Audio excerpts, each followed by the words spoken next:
most challenges that farmers face in 2025, most Nigerian farmers face this. Number one, some farmers have the challenges of the location of their farm, some with the Fulani herdsmen, and some with theft. Okay, so we are going to be talking about those three things in this video. My name is David and welcome to B&B Farm. Now we are going to be talking about the number one thing, location.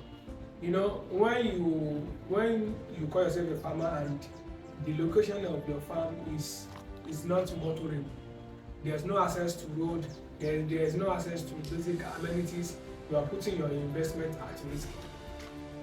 So now maybe you are living in 10 to 15 kilometers to your farm. I think you are putting your farm at risk, at bigger risk, and there's no one around that place to look after your farm. Then I can tell you that you are putting your farm at risk. Because, and aside from that, okay, when it's time to harvest, how are you going to harvest your farm? How are you going to do the harvest? Because once you plant in a very far distance location, logistics will even take 60% of your income, of the earning. 60 to 70% when your farm is very far to the market. You have a farm and the market you are going to sell it to, unless those people that wanted to buy it in bulk, maybe in 30 tons or in truck, comes to your farm. But aside from that, maybe you want to sell it to the local market in your area and your farm is like maybe 30 kilometers to the market. Just think about the logistics. So I don't think that is ideal. So the location in your farm is very important. Then number two, we are going to be talking about the herdsmen. There's different way to go about these people called herdsmen. Because number one, before you farm, ask people in your community, what are the challenges from these certain people? Do they come once in a year, or they come to that community often and often? So you need to ask questions and ask from the right people, not the kind of people that will deceive you. So the kind of people that will tell you the truth about them. So now the reason why I said there's a lot of ways to go about this herdsmen is that if you see these people, if you see these people rearing their cows, or they are just passing by, or they pass through your farm, number one thing I can tell you is that be friendly with them. Don't be hostile. Don't be hostile to yourself and don't be hostile to them. Be friendly with them. Because I do this in my farm as well. Once they are passing by, I can ask them if their cow needs water. I will be the one to fetch water for them to drink. So you just have to be friendly with them. That is the best thing you can do. Be friendly with them. Don't be hostile with them. Don't let them have a bad impression about you, because they will still come back to your farm when you are not. Even though you are there, they can still come back to your farm and spoil everything you have worked for so far. So be hostile with them, and if any one of them turn themselves to enemy, then you need to involve the authorities. That is the second solution. After asking the communities about their challenges from those certain people, number two thing you can do is to be friendly with them. Don't be hostile with them. Okay?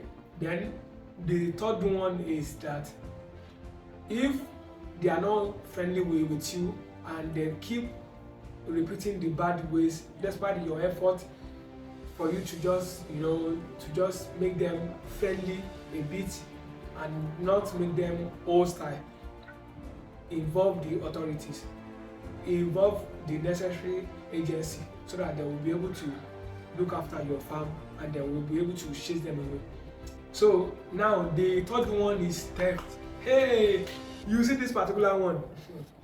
Even you are planting cocoa, even if you rear animal, I don't know, even you are not a farmer, you just experience theft in Nigeria, because in one way or the other, people feel entitled to what you are doing, and they are not the one. You employ them to work for you.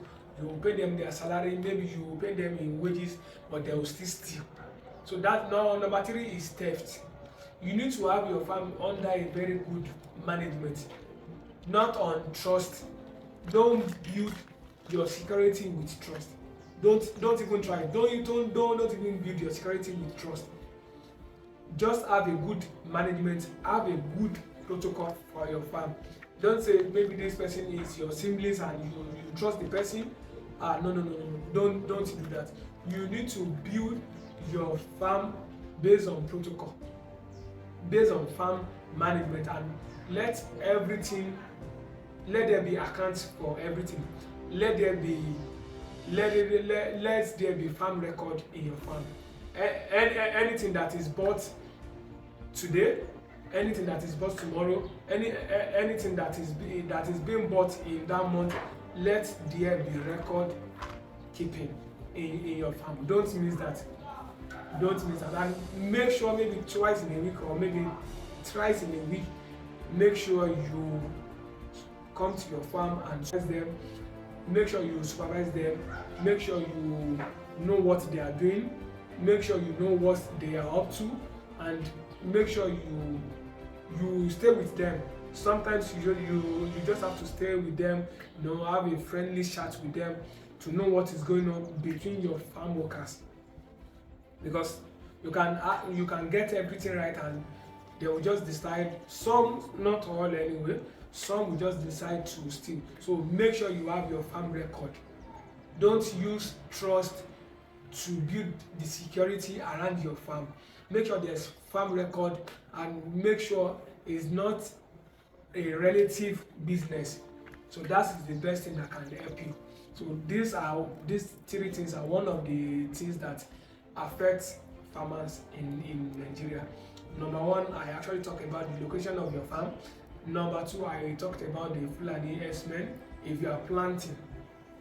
Number three, I make mention of theft. So I think these three things are the basic, not all, but three things are the things that people face in farming in Nigeria.